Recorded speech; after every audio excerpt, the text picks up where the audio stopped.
La pile est assez conséquente quand même, je tiens à le préciser. Mais j'ai vu pire, mais j'ai vu mieux, enfin bref. On est ici tout simplement pour voir ensemble le petit détail de cette pile de livres quand même assez importante qui est juste à côté de moi. C'est parti pour voir ensemble les livres qui ont rejoint ma bibliothèque durant le mois de juin. On est parti pour un book haul. Tout d'abord, durant le mois de juin, je vais avoir reçu l'Empire des 5 clans, le tome 1 et le tome 2 en format poche, écrit par Celia Flox aux éditions Le Livre de Poche. Je trouve vraiment les illustrations de couverture très belles, ça donne envie et je suis une grande amatrice de fantaisie asiatique, c'est vrai que c'est quelque chose que j'aime beaucoup. Parfois même le simple fait de savoir que c'est une fantaisie asiatique sans avoir lu le résumé va me donner envie de l'acheter et donc j'ai vraiment très hâte de découvrir celle-ci, que je ne connais pas encore du coup, que je n'ai pas lu, donc je vais vous lire le résumé du premier tome. En tant que guide sur la montagne sacrée, Tomoe assure la sécurité des voyageurs sur le chemin escarpé qui mène à la capitale du clan Kirin. Quand le seigneur du clan voisin recherche une criminelle dont le portrait lui ressemble étrangement, Tomoe doit affronter les dangers de l'ascension, mais aussi les soldats qui tentent de l'arrêter. Coïncidence ou complot, avec l'aide et l'attention de Kiyoshi, un guerrier chargé d'une mission secrète pour l'empereur, Tomoe doit lutter pour élucider ce mystère et parvenir au sommet avant que de nouveaux crimes ne soient commis. Donc c'est vraiment hyper intéressant, hyper intriguant. Je sais pas exactement à quoi m'attendre, mais c'est quelque chose que j'adore. Et de toute façon, je lirai très prochainement au mois de juillet parce qu'on est sur un format poche qui sera idéal à emmener dans ma valise durant mes vacances. Ensuite, on va parler roman graphique avec Briard, le premier tome de La Rebelle au bois dormant aux éditions Urban Comics, écrit par Christopher Cantwell plus Germán Garcia. Alors, je sais pas exactement lequel est l'auteur et lequel est l'illustrateur. Scénario de Christopher Cantwell, dessin et ancrage de Germán Garcia, couleur de Mathéus Lopez et traduction de Jérémy Manès. Alors déjà, regardez-moi ces illustrations, je les trouve sublimes, même la couverture. On est clairement sur une réécriture du conte de La Belle au bois dormant, mais quelque chose de beaucoup plus sombre, de beaucoup plus dark, de beaucoup plus mystérieux, de beaucoup plus violent aussi. J'ai pas encore lu le roman, mais je pense qu'on est sur un roman graphique à destination d'un public adulte, ou en tout cas pas avant 16 ans, même s'il n'y a pas d'informations à l'intérieur. Je vais vous lire vite fait ce qu'il y a au dos. Bien sûr, je touchais le fuseau maudit. Je m'endormis, mais c'est là que l'histoire change. Mon champion n'avait qu'à m'embrasser pour me réanimer, mais pourquoi me réveiller? M'épouser, oui, mais une reine endormie proteste peu face à son roi, n'est-ce pas? Donc voilà, ça promet pas mal de choses. On est sur une réécriture de la légende, ça s'est pas passé comme on la connaît, et j'ai vraiment trop hâte de la découvrir. En plus, je suis fan vraiment du style graphique. Ensuite, des romans qui, si vous êtes sur les réseaux sociaux du livre, que ce soit ici sur YouTube, sur Instagram ou même sur TikTok, vous avez sûrement déjà vu passer. Il s'agit de l'intégrale de Madeline Miller, donc qui contient Galatée, le chant d'Achille et Circé. On est sur des réécritures de mythologie et d'antiquité grecque. Et du coup, les éditions Pocket en ont sorti une intégrale que je trouve vraiment très jolie, même si je dois avouer, je sais pas si ça se verra à la caméra, que le papier est assez fin. Il y a un côté un peu dictionnaire, donc voilà, j'espère que ça va pas trop s'abîmer et que ça sera pas hyper désagréable à lire. Mais en tout cas, si vous me suivez, vous le savez, j'adore l'antiquité et la mythologie grecque. Et c'est des histoires que j'avais envie de découvrir depuis longtemps. Donc je suis hyper contente d'enfin avoir l'occasion de pouvoir le découvrir. Ensuite, un roman qui sera ma première lecture de ce mois de juillet, il s'agit de Dark Gravity, écrit par Christian Clément, La gravité obscure. On est sur un roman auto-édité qui a remporté l'année dernière, en 2023, le concours des plumes francophones organisé par Kindle Direct Publishing, donc Amazon en quelque sorte. On est, je pense que ça se voit tout de suite, sur un roman de science-fiction qui est hyper intriguant, un côté post-apocalyptique, et je voulais le résumer pour vous en dire un peu plus parce que je connais pas l'histoire concrètement. Dans la chaleur de l'été, le ciel d'azur était parsemé d'un nombre infini de silhouettes gesticulantes ou immobiles, qui avaient déjà largement dépassé les sommets des plus hauts gratte-ciel. Je n'arrivais plus à distinguer s'il s'agissait d'hommes, de femmes ou d'enfants, sachant pertinemment que les trois étaient mélangés sans distinction, arrachés au sol dans une incompréhension commune à la cruauté sans nom. C'était atroce.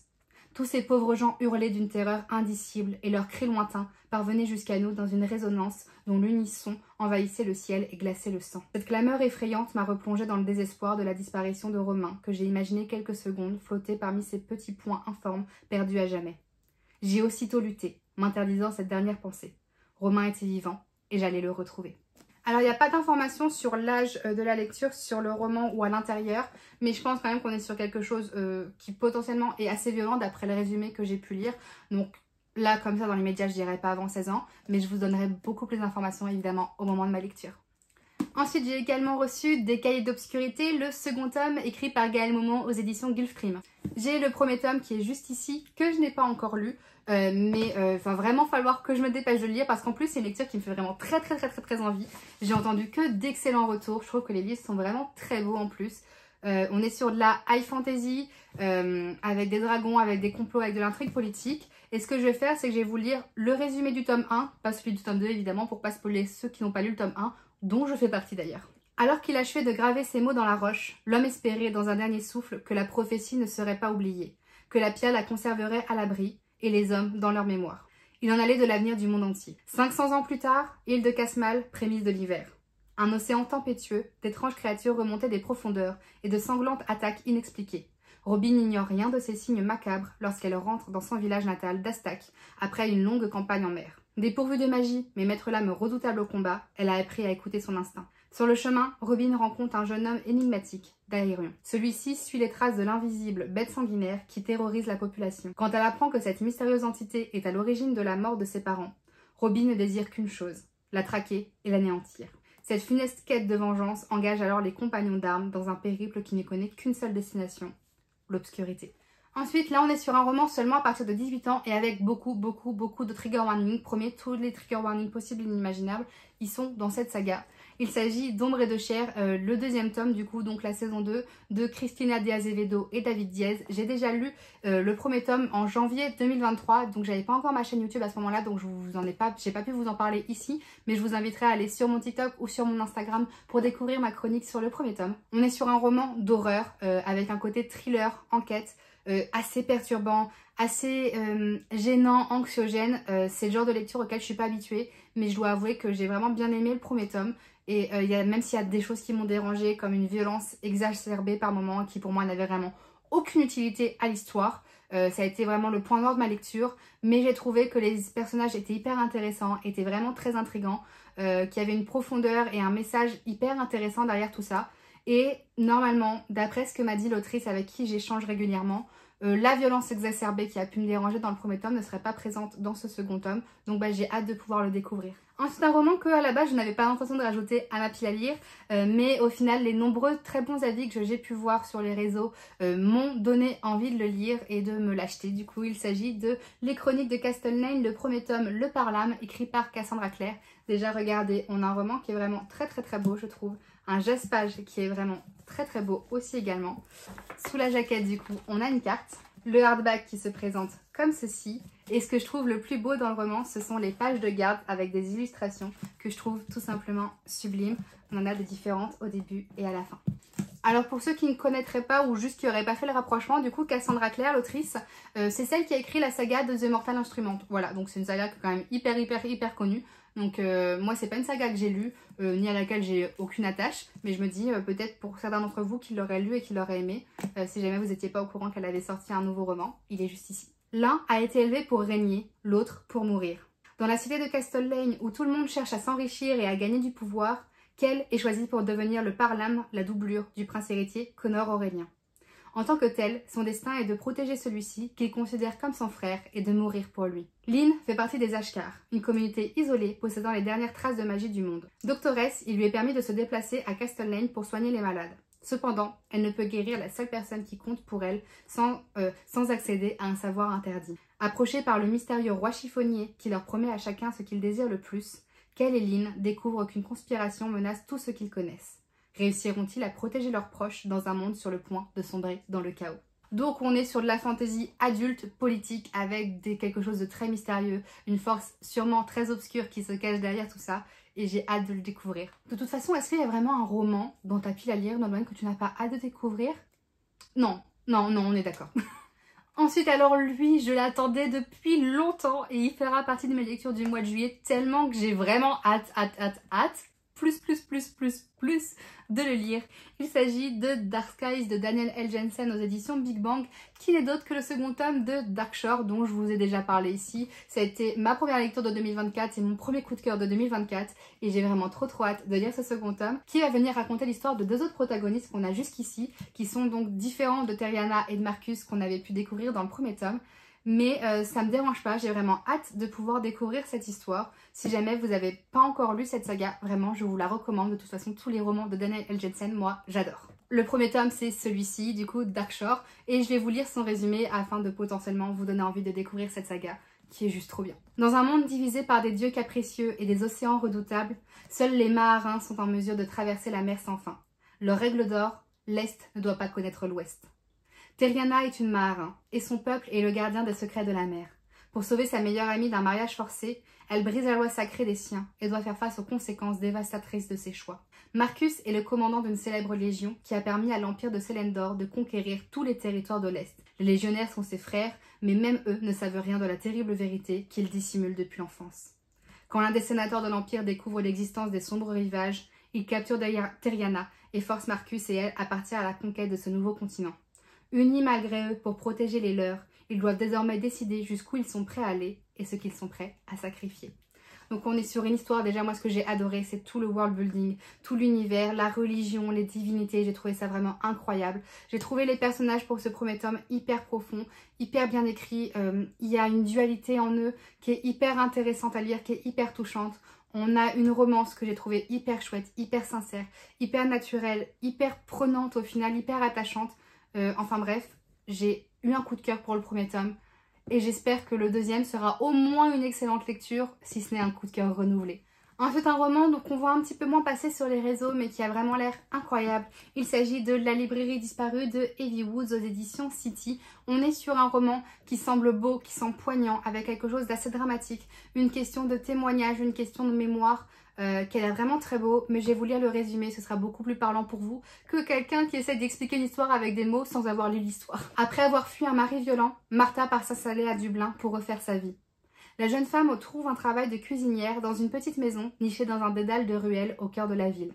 Pour elle, c'est un véritable havre de paix après des années difficiles. Un jour, le hasard la pousse dans les bras de Henry, un homme excentrique à la recherche d'une ancienne librairie et d'un manuscrit disparu. Intriguée, Martha décide d'aider cet homme étrange dans cette quête qui semble tellement lui tenir à cœur. Il découvre que la petite librairie appartenait à Opaline, jeune femme au destin jalonné de drames et dont la vie ressemble beaucoup à celle de Martha. Au fil de leur quête, ils se rendent compte que leurs histoires sont tout aussi extraordinaires que celles qui sont racontées dans les livres et qu'il faut en savourer chaque page avant d'ouvrir un nouveau chapitre. C'est vrai que les quelques retours que j'ai vus, notamment sur Instagram, sont vraiment incroyables. Il y a eu beaucoup de coups de cœur. J'ai hâte de pouvoir le lire. Ensuite un roman que j'ai eu envie d'acheter dès l'instant qu'il a été annoncé avant même qu'il soit sorti du coup. Il s'agit de Un passé englouti de Ava Reid aux éditions de Saxus. On est sur un roman young adulte.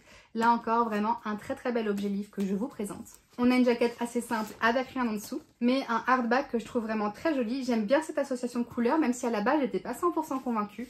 Un jaspage qui est très beau également, je le trouve vraiment très joli.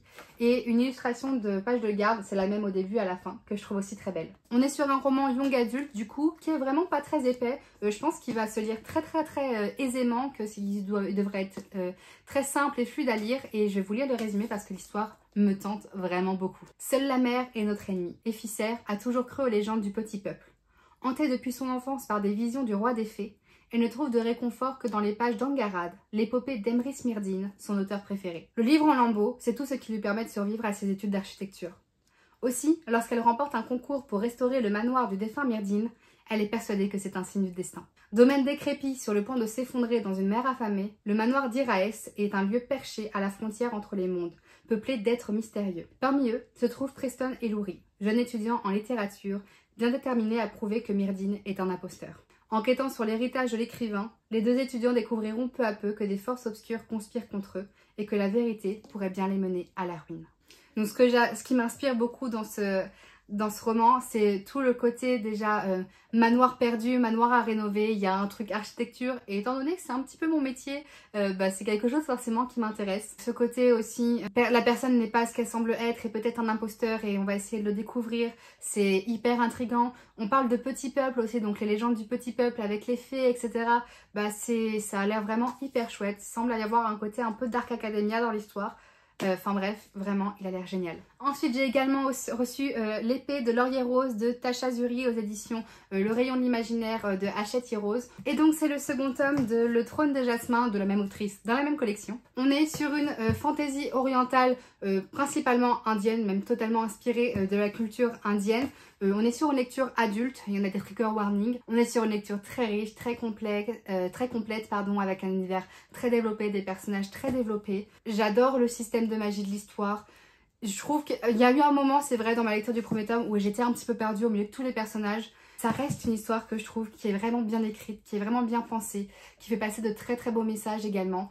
Et je la trouve vraiment très très chouette. Ensuite, je vais vous parler de One for My Enemy de Olivier Blake aux éditions Michel Lafon. Olivier Blake, c'est l'autrice de la trilogie The Atlas Six, que j'ai lu que le premier tome pour l'instant. On est sur une trilogie Dark Academia, science, magie, etc. qui est hyper chouette. Mais ici, Olivier Blake vient dans quelque chose de totalement différent. On va être sur quelque chose de plus mafia, famille rivale et aussi réécriture de contes, mais je voulais le résumer tout de suite. New York aujourd'hui. Deux familles rivales usent de leur magie pour garder le contrôle de leur empire criminel. D'un côté, les sœurs Antonova, aussi rusées qu'impitoyables, répondent aux ordres de leur matriarche, Baba Yaga. De l'autre, les influents frères Fedorov sont au service de leur père, le dangereux criminel Koschei l'Immortel. Alors que la paix se fissure et qu'une folie meurtrière s'abat sur Manhattan, une passion secrète pourrait-elle inverser le destin? Donc ça a l'air hyper chouette. Déjà, je trouve le livre vraiment très beau. Je trouve, je sais pas, avec cette dorure, pas partout, etc. Enfin, je trouve ça vraiment très très chouette. C'est vrai que moi les familles rivales un peu style mafia etc c'est pas forcément quelque chose que j'aime, mais là c'est tout le côté réécriture de contes, notamment Baba Yaga qui m'a beaucoup intriguée, et le fait que ce soit écrit par Olivier Blake, j'ai vraiment hâte de le découvrir et pouvoir vous en parler. Ensuite on va parler d'une nouvelle saga aux éditions Lumen. Il s'agit de Outre Noir écrit par Mark J. Grayson, le premier tome Les Titans du Ciel. Déjà regardez-moi ce livre avec ses finitions métallisées, je trouve vraiment ça magnifique. On est à la croisée entre fantasy et science-fiction, créatures monstrueuses, chasse, etc. Enfin, beaucoup de choses que je ne connais pas encore vu que je ne l'ai pas lu, mais j'ai voulu le résumer pour essayer de vous éclairer. Lorsque son oncle tue son père pour s'emparer du titre d'archiduc, Conrad se retrouve condamné à vivre parmi les subs, les plus pauvres des plus pauvres. 6 ans plus tard, animé par un puissant désir de vengeance, le jeune homme est prêt à tout pour retrouver son rang et sauver la seule famille qui lui reste, sa sœur. Mais sur son île natale comme ailleurs, aux confins du ciel, on s'élève d'abord au mérite. Et bientôt, Conrad est recruté comme apprenti parmi des centaines de candidats au sein de la guilde de la chasse, la plus dangereuse de toutes. Le compte à rebours est lancé. Il a 2 mois pour faire ses preuves lors d'une compétition à mort où ses ennemis ne sont pas forcément ce qu'il croit. Donc voilà, ça a l'air hyper chouette. Moi j'adore toujours les romans dans lesquels il y a ce côté compétition, un peu à la Hunger Game en fait au final. C'est vrai que c'est toujours une trope qui va m'intéresser, qui va me lancer. Le mélange SF fantasy, c'est pas forcément quelque chose que j'ai déjà lu, donc j'ai vraiment trop hâte de pouvoir le découvrir. Pour l'instant, sur les premiers retours qu'il y a eu, j'en ai vu vraiment des excellents qui me donnent encore plus envie de le lire quoi. Donc voilà, c'était mon book haul du mois de juin de tous les livres qui avaient rejoint la bibliothèque. N'hésitez pas à me dire en commentaire si dans le lot il y en a que vous avez déjà lu, que vous avez aimé ou pas aimé. J'aime toujours échanger avec vous sur les lectures, et peut-être que le fait de vous allez arriver à me convaincre à lire certains plus rapidement que d'autres. Si vous avez aimé la vidéo, je vous invite à la liker, ça me soutiendra, ça me fera vraiment très plaisir. Et je vous invite aussi à vous abonner et à activer la cloche afin de ne plus rater aucune des prochaines sorties de vidéos. Si vous voulez découvrir un petit peu plus de mon contenu, notamment mes vlogs lecture que je sors sur TikTok, ou encore mes chroniques et mes updates que je peux sortir sur Instagram de ces prochaines lectures d'ailleurs justement, je vous invite à venir me suivre sur TikTok et Instagram du coup, où je fais un contenu qui est différent, complémentaire et quasiment quotidien en comparaison à ici. Sur ce, je vous remercie d'avoir regardé cette vidéo jusqu'au bout. Je vous souhaite une très belle journée et de très belles lectures.